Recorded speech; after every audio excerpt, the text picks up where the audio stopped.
Still kind of come on. So welcome everybody. I know people will be joining over the next few minutes, but I'd like to introduce a good friend and colleague, Dr. Donald Layman. He's a professor emeritus from the Department of Food Science and Human Nutrition at the University of Illinois, Urbana-Champaign. This is where he spent a good chunk of his career from 1977 to 2012. But I didn't realize this, Don, until I read your bio. I didn't realize that you had completed your bachelor's and your master's degree in chemistry at Illinois State University. So in Normal, Yes. Illinois. So does that tell me that you're Illinois homegrown, born and raised here? Exactly. Grew up on a farm around Kewanee, which is a little north of Peoria. So Illinois State was sort of the local college for me at that time. Right. Well, my son is just finishing up there. So yeah, great school. And then Dr. Layman finished his PhD or completed his PhD in human nutrition and biochemistry at University of Minnesota. He's well recognized around the world for his expertise in protein metabolism, protein and amino acid metabolism. And I think we're going to hear a lot about that today as it relates to optimizing protein in a carbohydrate world. So with that, Don, I will let you take it away. Welcome. Thank you, Brett, and thanks for everyone joining us. Yeah, so we're going to wander into protein. I like this title because I think it sort of emphasizes the conflict out there. I think everyone,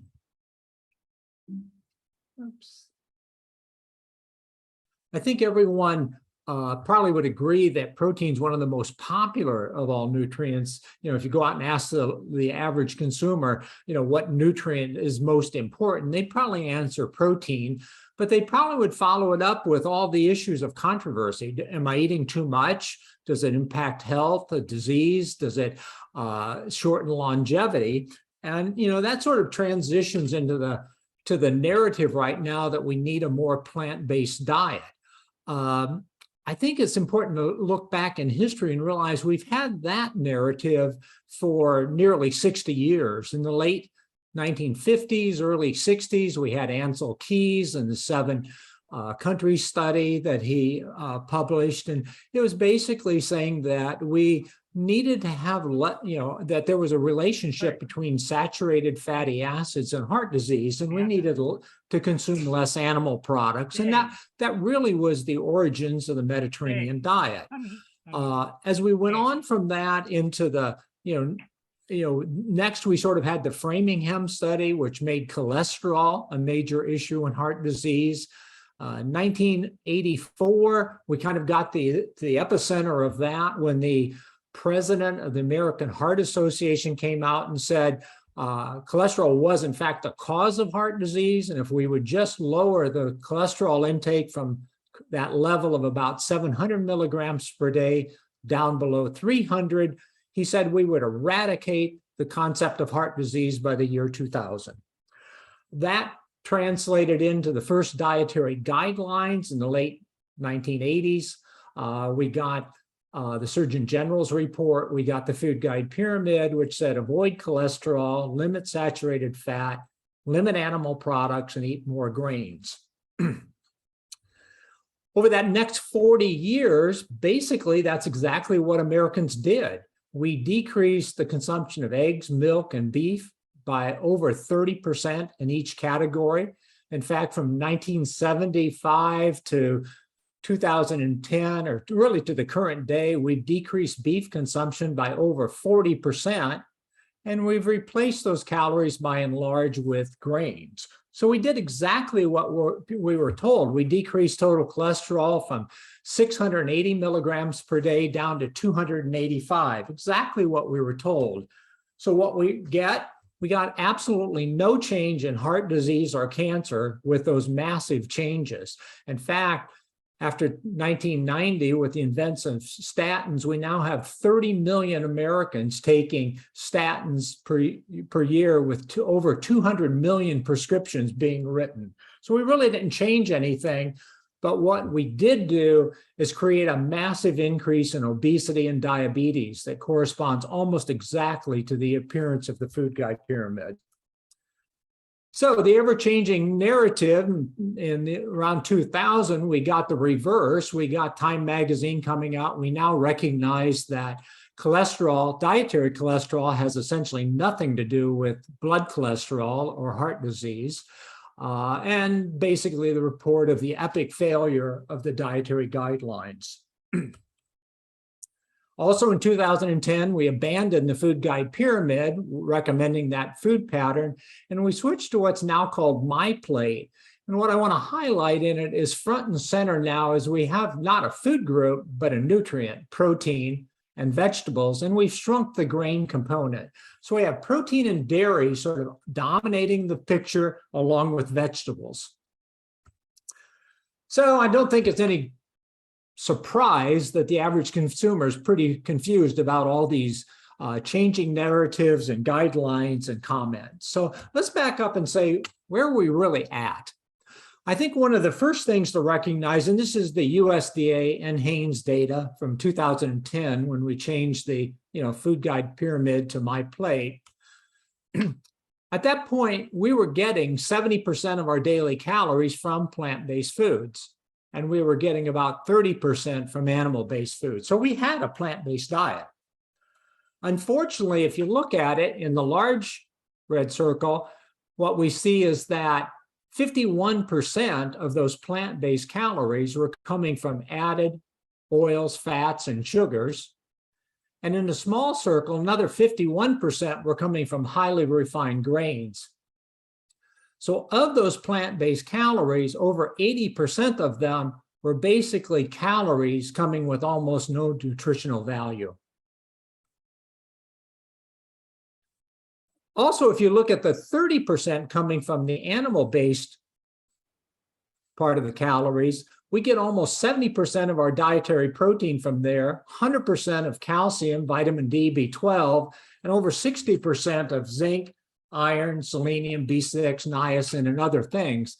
So one of the questions has to be is, if we're going to reduce that part of the diet more, what are we going to do for that nutritional value? And my argument would always be, we don't really need a more plant-based diet. What we need is a diet with better plants. Okay, so let's move on to protein. A few years back, my group sort of invented a concept of muscle-centric health. We know that in aging adults, one of the keys to long-term health is going to be muscle health, both for functional mobility, but also metabolic health. What people don't tend to realize is that the process of protein turnover is a continuous process. We're continuously making proteins and breaking them down. We tend to think about protein for growing children, and we think, well, non-growing adults may not need as much. But what we're ignoring is that a non-growing adult still needs to make almost 300 grams of new protein per day. Whether you're 16 or 65, you have to make 300 grams of new proteins just to replace and repair what's already in your body. So if you put it in perspective, growth, fastest growing of a 10-year-old, a 12-year-old, a 16-year-old lays down only about 5 grams of new protein per day, but that repair process is well over 250. A second part of that that you need to keep in mind is that the body prioritizes protein turnover in different ways. So of that 250 grams or more, about 75% of it goes to organ systems, the liver, the pancreas, the kidney, the gut, the heart, etc. And only about 70 grams of it per day goes to skeletal muscle, about 25%. So the body prioritizes it different and it regulates it different. In the middle of the night, your body has to be making proteins in the liver. If your liver is not making proteins in the middle of the night, you die. Where in muscle, it becomes much more meal dependent. So I'm going to get into that a little more as we go along. But there's extremely different regulations of how the body uses protein in the organ systems versus in skeletal muscle.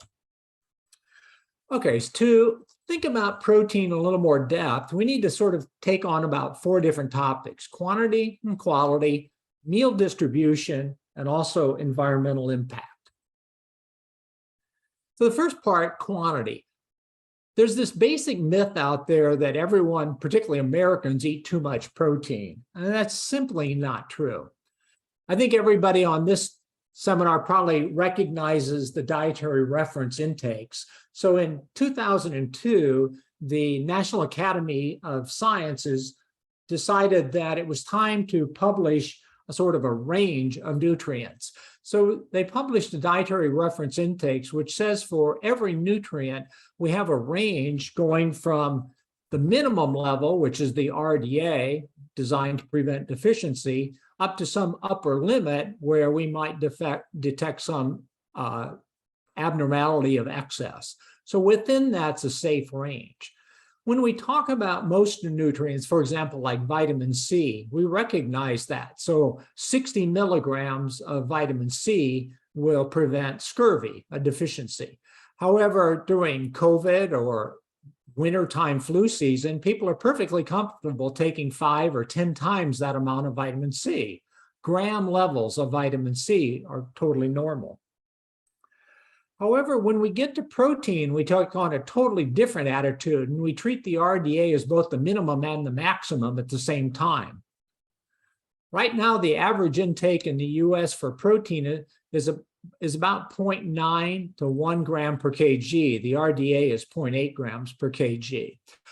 And we're just slightly above it. So the idea that we're taking more than we need is simply saying, well, we're taking more than the minimum to prevent a deficiency, but that's not necessarily the optimum, like vitamin C. What's the optimum for immune health? Well, what's the optimum for muscle health?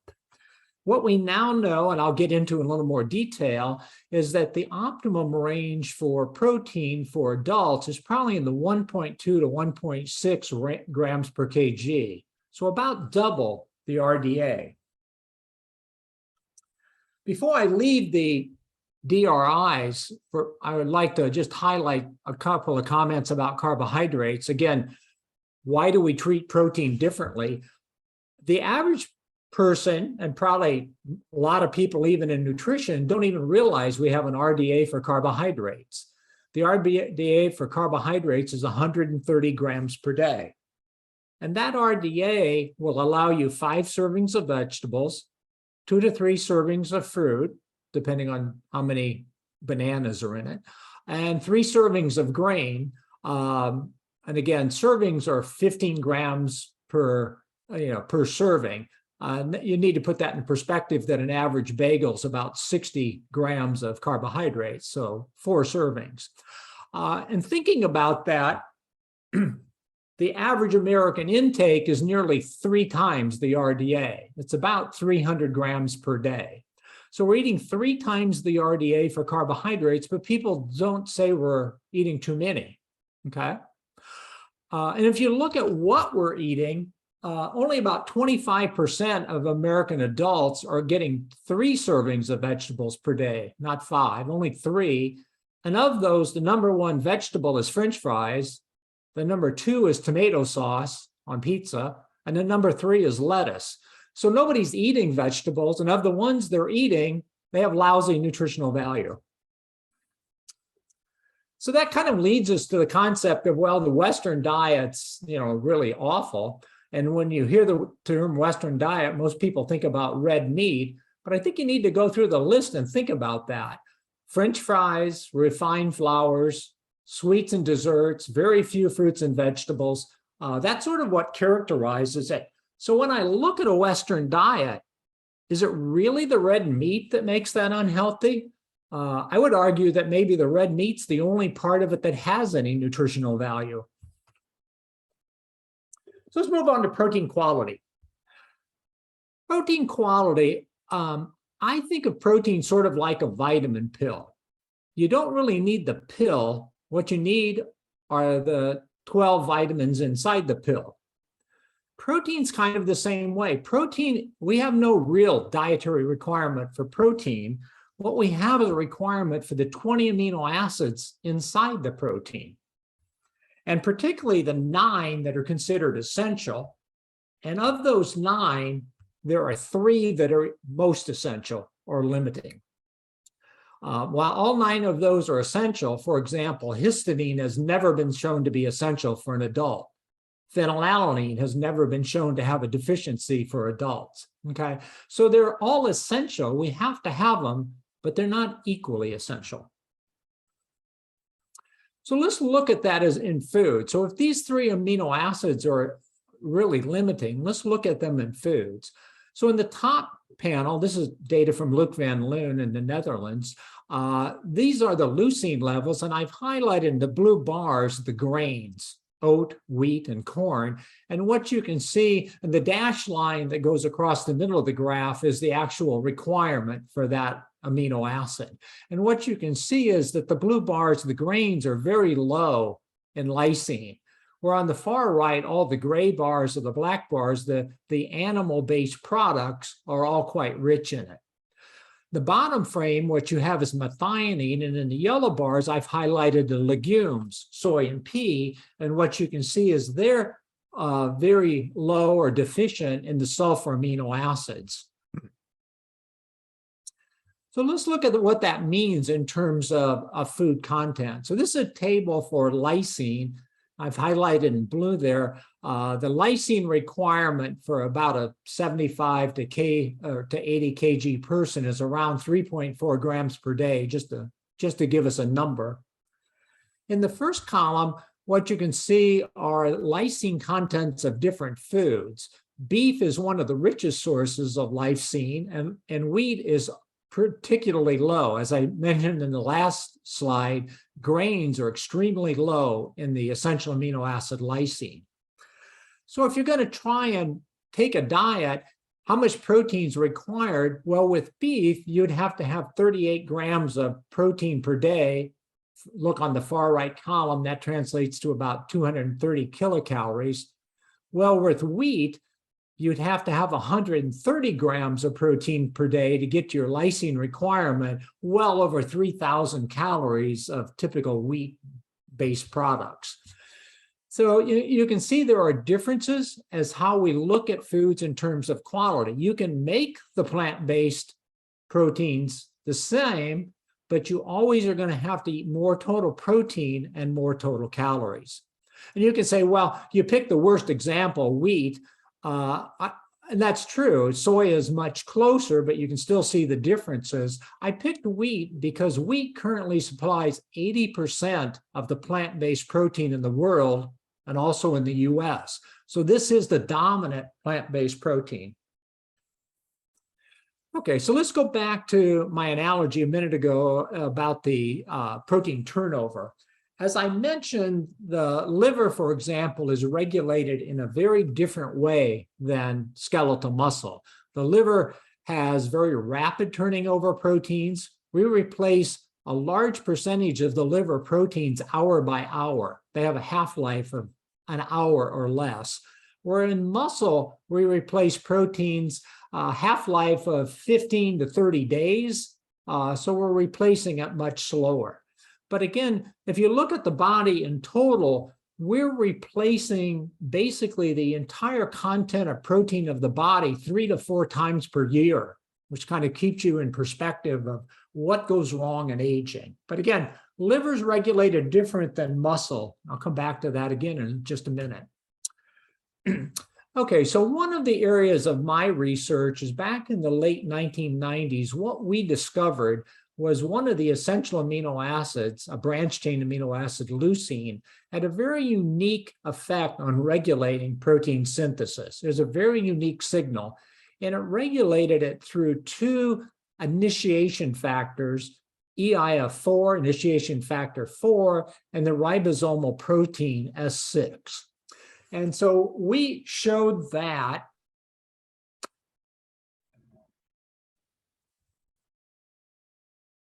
and going on from there, we now, in the last 20 years, there's been a lot of research. We sort of know a lot more about it. This regulation goes through a regulatory complex known as mTOR or mTORC1. mechanistic target of rapamycin. And these initiation factors then are downstream from mTOR. What I wanted to look at on this slide is sort of highlighting tissue differences. As I said, the liver regulates differently. It regulates with an initiation factor known as EIF2, which is very energy dependent. So as long as you're not totally starving, the liver will turn over protein pretty normally. It's based on energy. Where when we get into muscle, the regulation is much more complex. It's regulated by the amount of protein in the diet, which is detected by muscle by the amino acid leucine, hormones, IGF-1 and insulin, amount of energy around, ATP, and then stress, particularly resistance exercise. When these four inputs are balanced correctly, muscle will trigger protein synthesis. And so two of the key regulations are the amount of protein and the amount of resistance exercise. And what I want to highlight there is these two are sort of interchangeable or synergistic in some way. People who have a lot of resistance exercise are actually more efficient with using protein, so they can actually have a lower level. Where people who are totally sedentary actually need more protein. And so that comes into the aging thinking. In the last 20 years, we now know this pattern. We know pretty much all the regulations. If you look down at the bottom, you can see the EIF4 and S6 proteins I mentioned. No quiz here, I'm not going to go into it, but I do want to simplify it and make one more point. The two major regulations we think about are insulin and leucine. When we're young, when we're still growing, this regulation for muscle growth is predominantly regulated by the hormone. And so a child can have a small protein meal of 8 or 10 grams, and they'll grow perfectly fine. A child gets along with lots of snacks, lots of small meals, and everything like that. However, once we stop growing, insulin's no longer the driving factor. And for adults over 30, now we shift to protein and protein quality. And we know that this mTOR signal requires somewhere around 2.5 to 3 grams of leucine to trigger this system. And that translates into a protein amount of somewhere around 30 to 35 grams. So that's sort of the new sort of thinking about protein. Not only do we need an amount of protein per day, not only do we need high quality protein, but the distribution at individual meals appears to matter.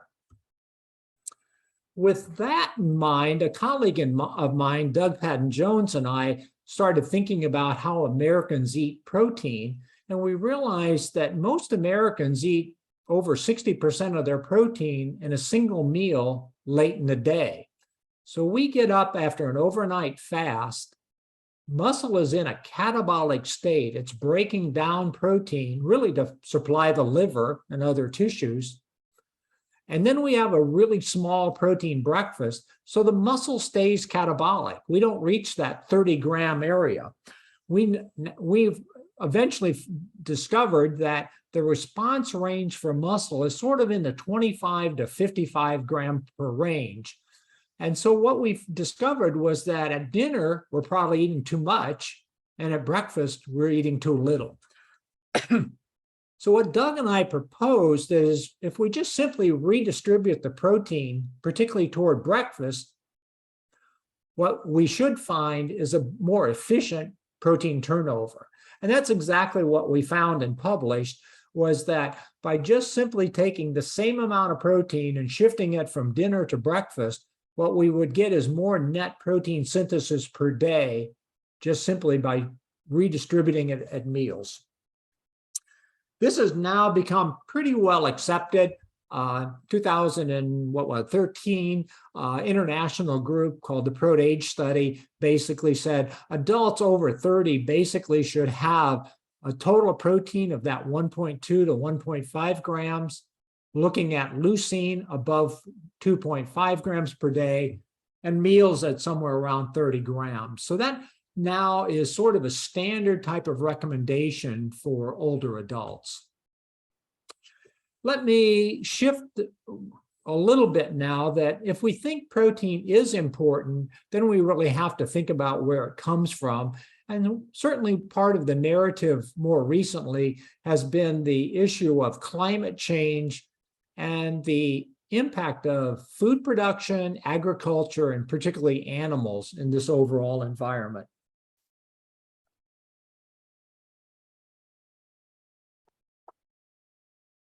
One of the sort of controversial parts of this discussion came out when the United Nations Food and Ag Organization in 2006 published what's become pretty well known as a white paper known as Livestock's Long Shadow.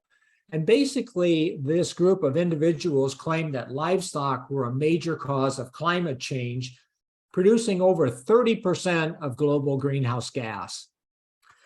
As you might expect, that publication got a lot of attention, a lot of press, but it also got a lot of negative comments, and people criticized it as a highly biased publication that totally underestimated fossil fuels.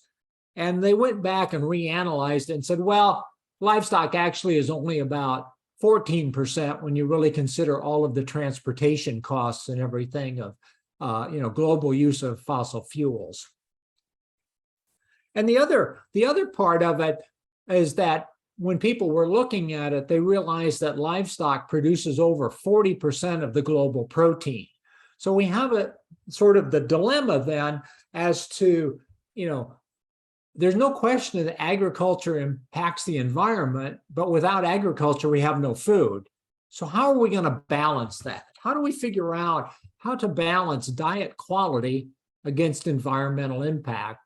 There was a great article in 2014 in Nature that really delved into that by Tillman and Clark, and it was really a good read.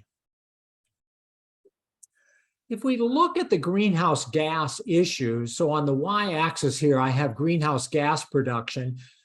And if you look across the bottom, you can see on the far left that all of the grains have very low bars, very low greenhouse gas. The farther to the right you go to the animal products and the different diets, you can see that they have much greater greenhouse gas per kilocalorie produced. The problem with that is that it's actually an inverse relationship to nutrient density and particularly protein. So while sugar produces very low greenhouse gas, it has almost no nutritional value. And so what we find is that we've got this inverse relationship between protein and carbohydrates. The more carbohydrates you consume and eat, the lower the greenhouse gas, but also the lower the nutritional value. So that's sort of the dilemma. So if we're going to wade into that, and particularly the issue of animals and the environment, we have to consider a lot more issues. First of all, the UN, the FAO data was global data. So it's important for us to have a pretty clear picture about the United States versus, say, China or India. We have to think about the issues of fossil fuels versus animals, land use. There's land that is used by animals that can't produce broccoli or avocados. Animals using forages, and also an important concept I want to introduce called upcycling. Okay, so let's look at the U.S. First of all, we saw the global numbers, but if you look at the U.S., clearly greenhouse gas in the U.S. is fossil fuels. Number one is transportation. 2 is electricity production. 3 is industrial use. Over 80% of greenhouse gas in the United States comes from fossil fuels. Agriculture in total only produces a little under 10%, about 9%. And of that, crop production is actually the major part. Animal production in total, about 45%. Cattle, both beef and dairy, is about 3.6%. So it's a pretty small amount. So if you think about things like Meatless Monday and some of those sorts of things, they have virtually no impact on the United States' greenhouse gas. So there's no question the United States has responsibility here, but we also don't want to miss the fact that it's a fossil fuel-based issue. The other thing that I was shocked when I started really looking at this in more detail is if we look at the world cattle inventory, number one is India, number two is Brazil, and number three is China. Those three countries account for 2/3 of all the cattle in the world. The United States is down around 9%. So the reality is our cattle numbers are almost irrelevant in the world scheme. They're very small a number. And if we look a little more specifically, remember Brazil was second. Brazil has over 240 million cattle, and 80% of what they raise isn't for domestic consumption. In the United States, almost all of our production is for domestic consumption. Almost all of it is for export to China and the European Union. And to maintain that economic engine, Brazil has destroyed more than 230,000 square miles of Amazon rainforest since 1970. That's the size of Texas. The UN estimates that nearly 30% of greenhouse gas may be associated with clearing and burning of the Amazon rainforest, both in Brazil and Indonesia. So one of the things to keep in mind is as you look at global numbers about agriculture, it's important to recognize that China, Brazil, India, and Indonesia are pretty inefficient relative to the United States, and changes in the United States will have no impact on those countries. So we need to be sure that we have a regional concept of what's really needs to be corrected. Also, if we think about the global picture, it's important to recognize that 71% of the world is water. Only about 29% is land mass, and of that, only about 11% is arable. It has the right type of soil, water, and temperature for continuous crop production. Okay, so we can't just convert it. Where if we look at that land mass in terms of animal production, particularly ruminants, virtually all of the non-frozen tundra can be used for animal. So what happens if we shift to just crop-based? Christian Peters at Tufts University estimated in the United States alone, we would decrease the population carrying capacity of the United States by 30% if we eliminated animals. We simply can't produce the nutrients and the protein required without having animals in the system, simply based on the land use. Let me go a little bit deeper into the cattle. The cattle as a ruminant animal has a very unique role in our food system. First of all, cattle eat mostly grasses and forages, things that people can't eat. 85% of the calories, metabolizable energy that cattle eat comes from grasses and forages. So they produce important nutrients and important essential amino acids, consuming things we can't use. But the argument is that cattle produce CO2 and methane, basically through their enteric fermentation, and people are very concerned about the methane particularly and the CO2. But what's important to recognize about that is, where does that methane come from? The methane comes from enteric fermentation. The cattle have what's known as a ruminant stomach, where the bacteria will actually decompose the fiber. We know from human nutrition that humans can't digest fiber very well in a monogastric system, but in a ruminant stomach, you can actually ferment it, you can digest it. It's the bacteria that actually produce the CO2 and methane, not the cow, it's the bacteria. And what's important about that is that if the cow doesn't eat it, and the grasses or the food waste that are used by cows are just allowed to rot, the bacteria will decompose those fibers naturally. And Robin White at Virginia Tech and I looked and basically showed that 75% of the greenhouse gases that come from cattle would be produced by natural forage decay. If we just let it rot in the field, and get no nutritional value out of it, we're still going to get 75% of it just through a normal carbon cycle. The last thing I sort of want to touch on in this is that role of cattle in producing amino acids. One of the questions I like to ask students typically is, where do we get essential amino acids? If essential amino acids are so important, where do you get them? And the obvious answer is the grocery store, right? But the reality is the only place in life where we get essential amino acids is bacteria.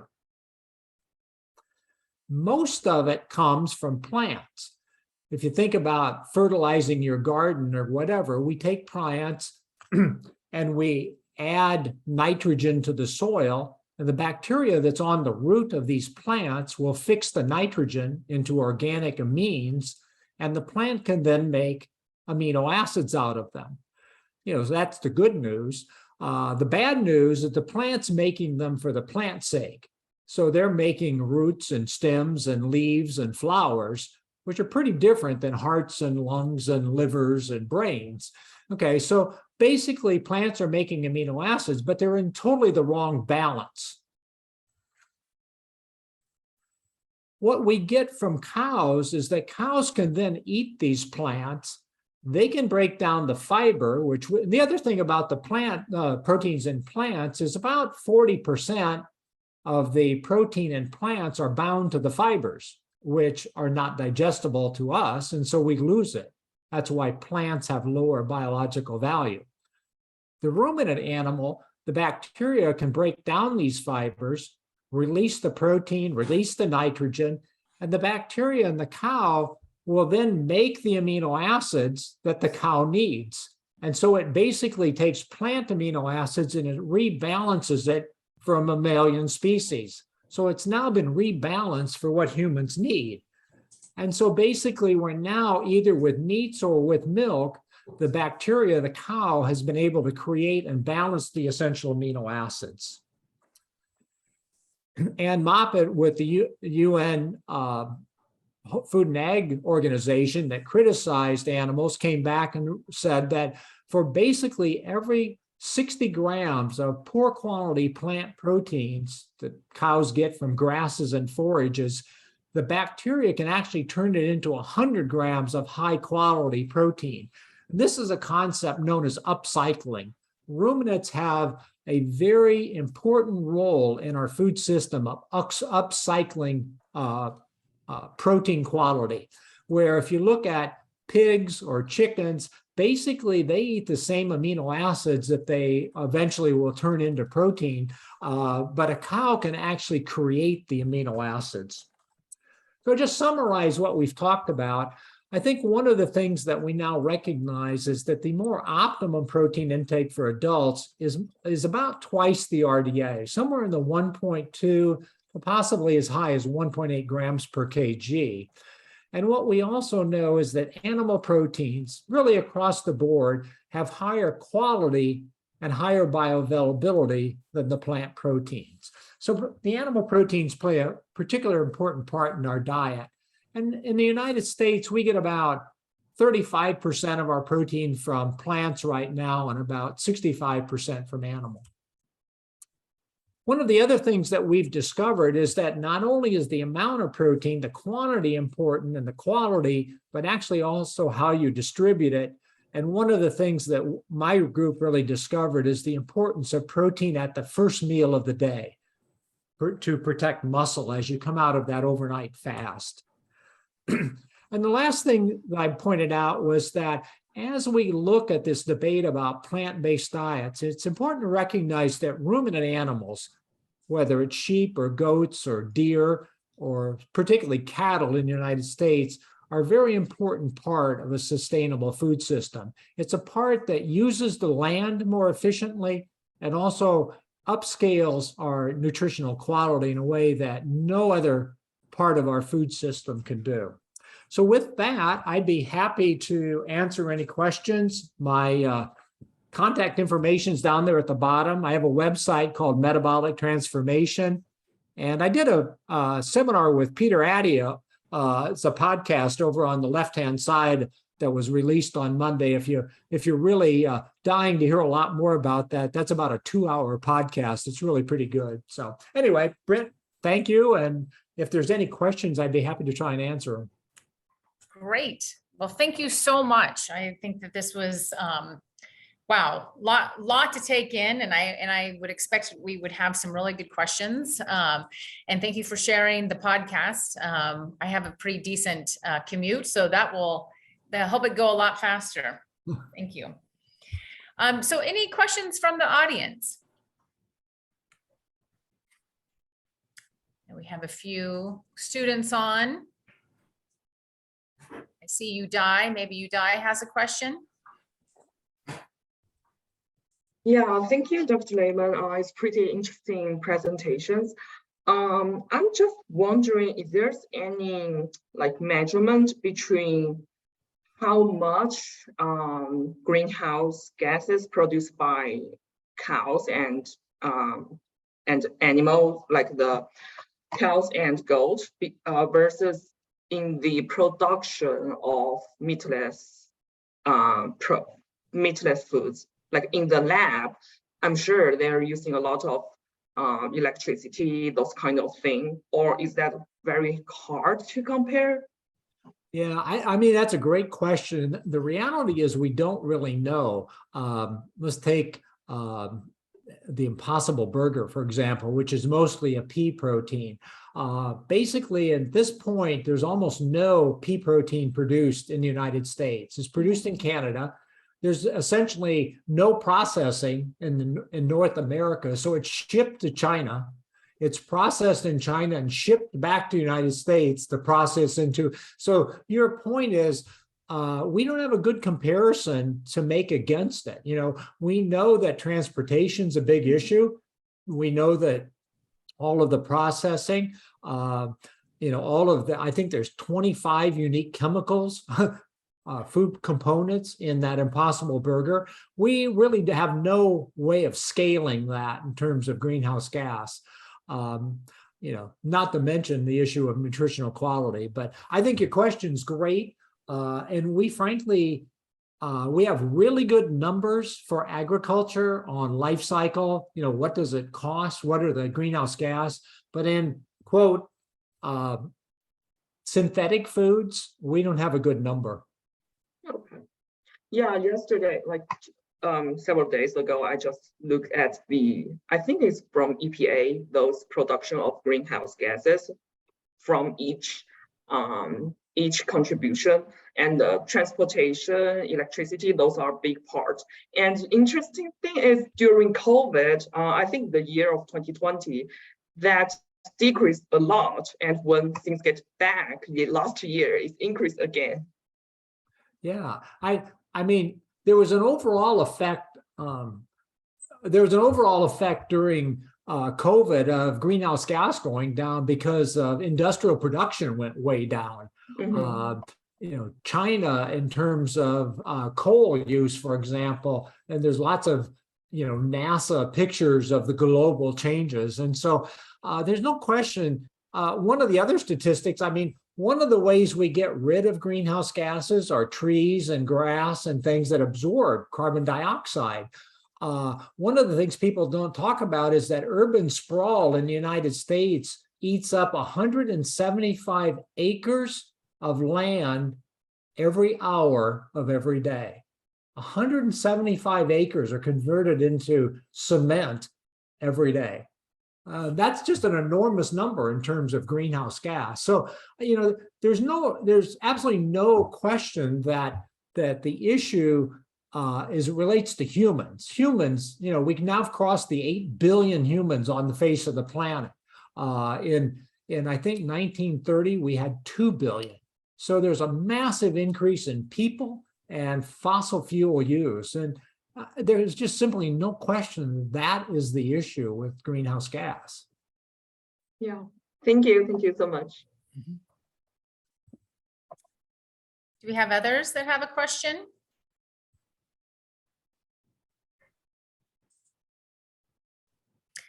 So Don, while people are thinking about their questions, can you tell us a little bit about insect protein and cultured protein? Almost nothing. I mean, insect protein, I mean, if you look at those proteins, they kind of resemble mammalian amino acid balances. So, if you wanted to eat crickets or whatever, the muscle structure of myosin and actin are about the same. So, if that suits your taste, cultured protein is a different story for lots of different reasons. As the student just mentioned, the energy input to make cultured proteins is extremely high. It's a net loss. And the other thing is the cultured proteins begin with fetal bovine serum. Right. You can't make cultured proteins without animal starting points. So, I mean, while crickets may become an issue, I think we're definitely going to have more plant-based proteins in our diet. Cultured proteins to me is kind of a pipe dream off in the distance. I just don't see that ever being viable, not within any reasonable time frame. Sure. All right. Okay, Don, I have a kind of a comment or maybe just a inquiry for you. I would like to listen to your opinion. Let's put carbon footprint aside. Seems like some studies shown that plant-based diet people like vegetarian, they eat a lot of plants, much less or no meat at all. They tend to have longer lifespans or less of problems associated with many different types of disease. What's your opinion about that? Is that a reason for that? Sure. Or? I mean, my comment early in the seminar was how bad the plants we eat are. We don't need a more plant-based diet. We already have 70% of our calories coming from there, but the calories that we're eating are awful. And so if you look at the arguments against animal-based foods, basically they're highly confounded with calories and carbohydrates. We know from epidemiology and survey research that the data about protein is pretty good. Protein people eat as serving sizes. If I ask you how many eggs you had yesterday, you'd give me the number. If I ask you how much milk you drank yesterday, you give me the number. But for most people, if I ask them how many grams of carbohydrate they had yesterday, I had no clue. It was the bag, right? I ate the bowl, I ate the whatever. And so basically what we know is from food surveys, we're missing somewhere between 400 and 800 calories per day of food intake, and it's almost all carbohydrates. So when you see claims where people say that eggs cause diabetes or red meat causes, it's actually carbohydrates is the answer. So basically, that is a huge fallacy of epidemiology. The issue of, would we be healthier having better plants, eating more high-value plants, broccoli, cauliflower, whatever, green beans? Absolutely. I totally 100% believe that. It would be much better than French fries and potato chips and Coca-Cola. No question about that. But that's not a comparison of red meat. That's a comparison of bad diets. Yeah, I think that's a really interesting comment and kind of a realization as we kind of have the discussion around quality plants, right? And I think that maybe just adding on a little bit to Wei's question, maybe, I don't know, Wei's one of our faculty members. He's a microbiologist. The idea of people that are vegan, right? Yeah. Or more vegetarian than others, right? Not just keeping meat out, but where they're really starting to concentrate on their diet. If we looked at their diets, they may just be healthier plant food diets, Sure. right? Because they've chosen these quality diets and they are spending a lot of time on it. Whereas when we're looking at the average American diet, there's a lot of plant food, Yeah. but it's not of quality. I mean, I showed that slide of quote, the Western diet, and whatever was in there that resembled plants wasn't much that we would want. And, I agree. And I think to your point, Brett, that people who choose those kinds of diets tend to be very health conscious. And so you start looking, and what you find is they exercise more, they smoke less, they drink less, they eat more vegetables, they eat more fruit. They have lower body weights. They're just overall healthier. Is that because they have a lower meat, or is it because the lifestyle? I would argue it's the lifestyle. I mean, you can find omnivores that have healthy lifestyles that are perfectly healthy. I mean, we talk about blue zones. Well, my parents, I grew up on a farm, and we had meat and bacon and eggs for breakfast every day, and lunch and at dinner. And my father passed away at 97 and my mother at 102. So, I can make a blue zone argument too. So, those kinds of arguments are not very convincing to me. I think human genetics plays a role as well. Some Absolutely. people And tend I love my genetics. Yeah, you sound like you have really good genetics. That's for sure. Others? Anybody want to ask Dr. Layman a question? We will probably have him for just a couple more minutes, coming up on the 2 o'clock hour.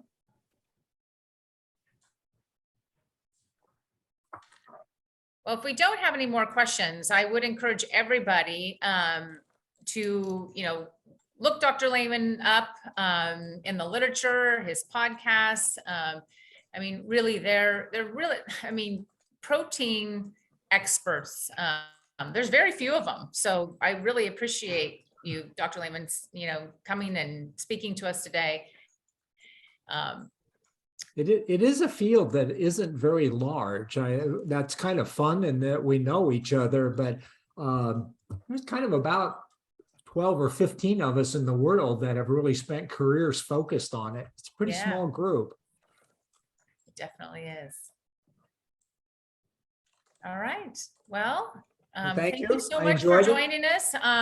Thank you for allowing us to record. We will be distributing it to those that weren't able to join us, and I'll encourage them to reach out if that's all right, if they have questions. But I think this has been fabulous, and thank you again for joining us this afternoon. Thanks, Brett. Bye, everyone. All right. Have a great day.